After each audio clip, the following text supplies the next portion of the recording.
going to give a bit of an overview of recent research we've done with Coventry University, which helped us understand participation in community food activities.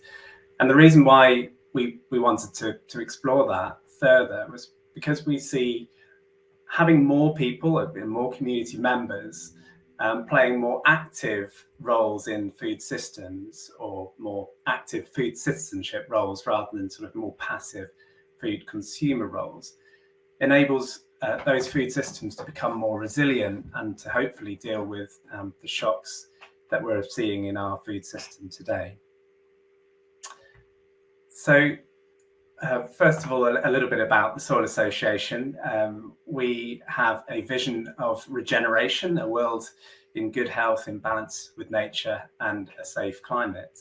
And we cover a whole range of different areas of work, which is shown on this slide. But essentially, they boil down to a belief in developing natural solutions that support people to improve food and farming systems for climate, nature, and health.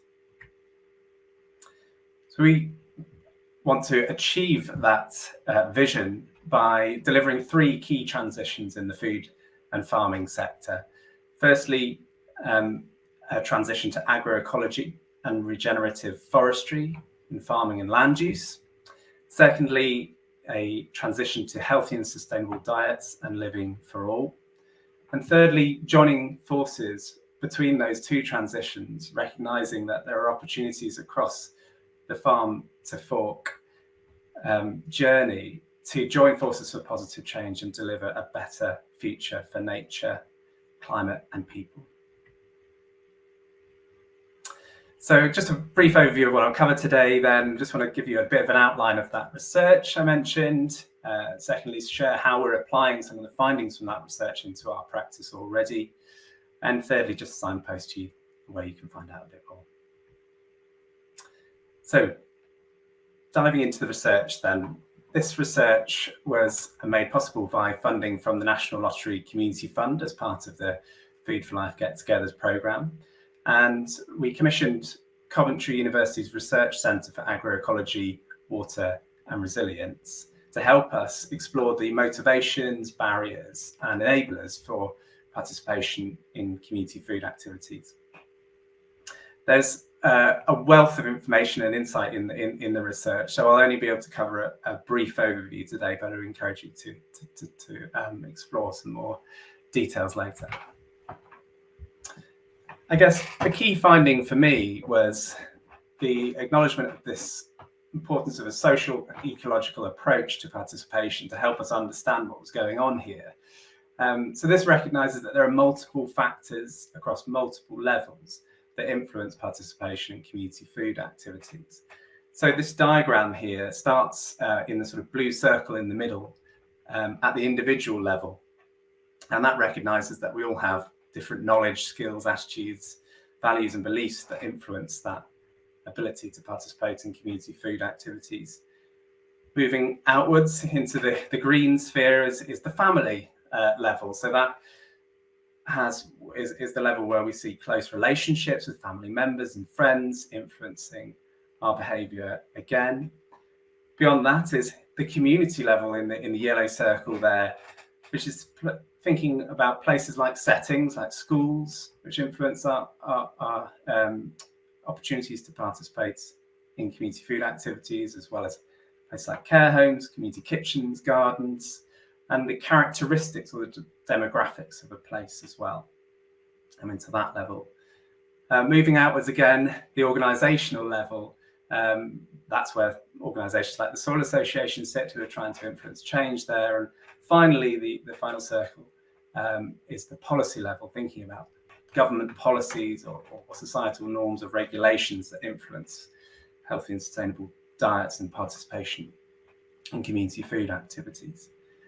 So this, to me, was a really important area of the research, in that it helped us intrinsically understand that there's no one intervention that will help at just a single part of that level, or just trying to address one factor there.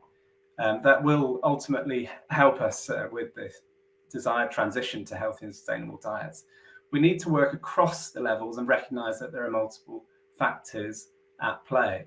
And I expect that everyone here can kind of relate to this themselves. If you think about placing yourself in that blue circle, how are you influenced by your food choices, or how are they influenced by your family and friends and the community around you, the access points that we've been hearing about already, and the organisations that are influencing your thinking, as well as the policy environment that influences you further.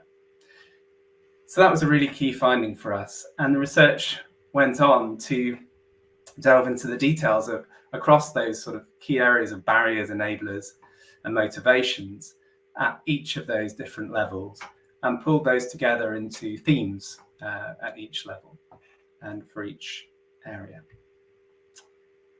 I'm not going to go through all of those today, but just wanted to delve into a little bit more detail on the enablers that enable greater participation in community food activities.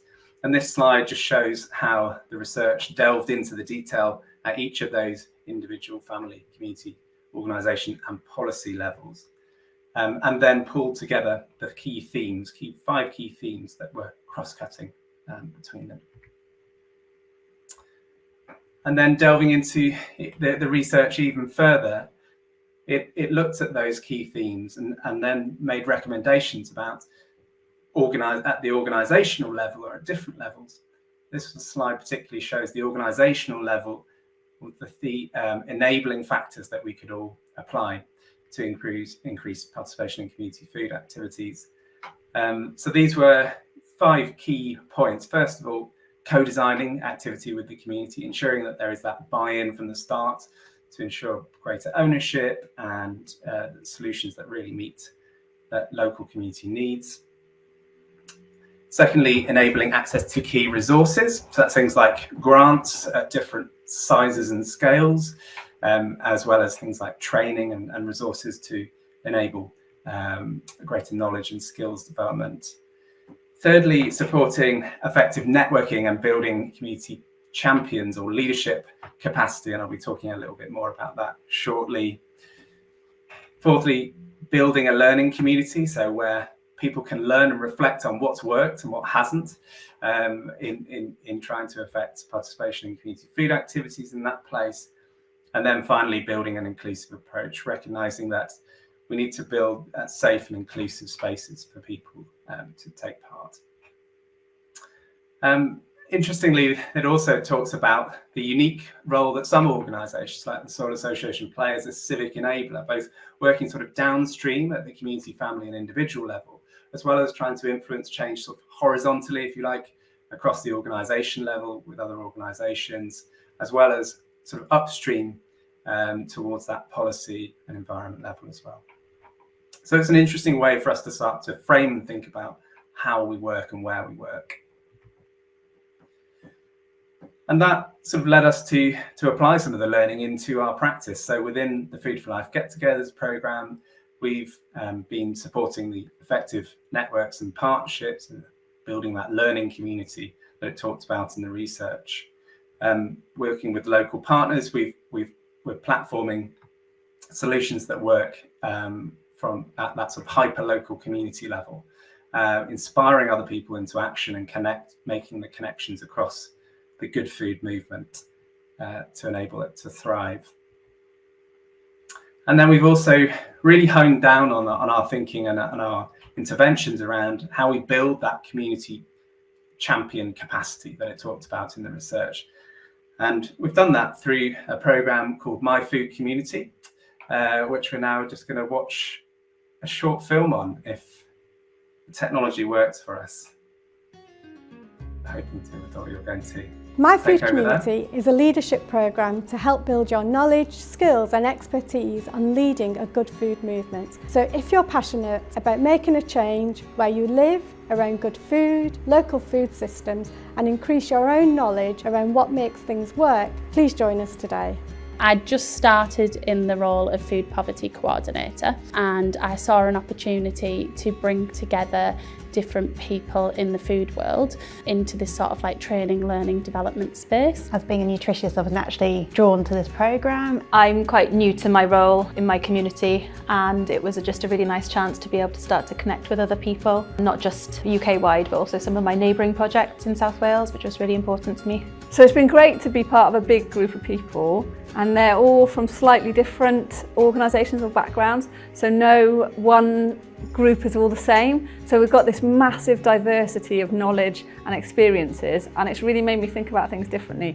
The most important benefit gain for us being part of this is the networking. So it's extraordinary to be able to share ideas, see what's happening in other parts of the country. It just gives you that little bit of extra motivation and confidence and inspiration to try new ideas yourself. I value all of it, every little bit of it.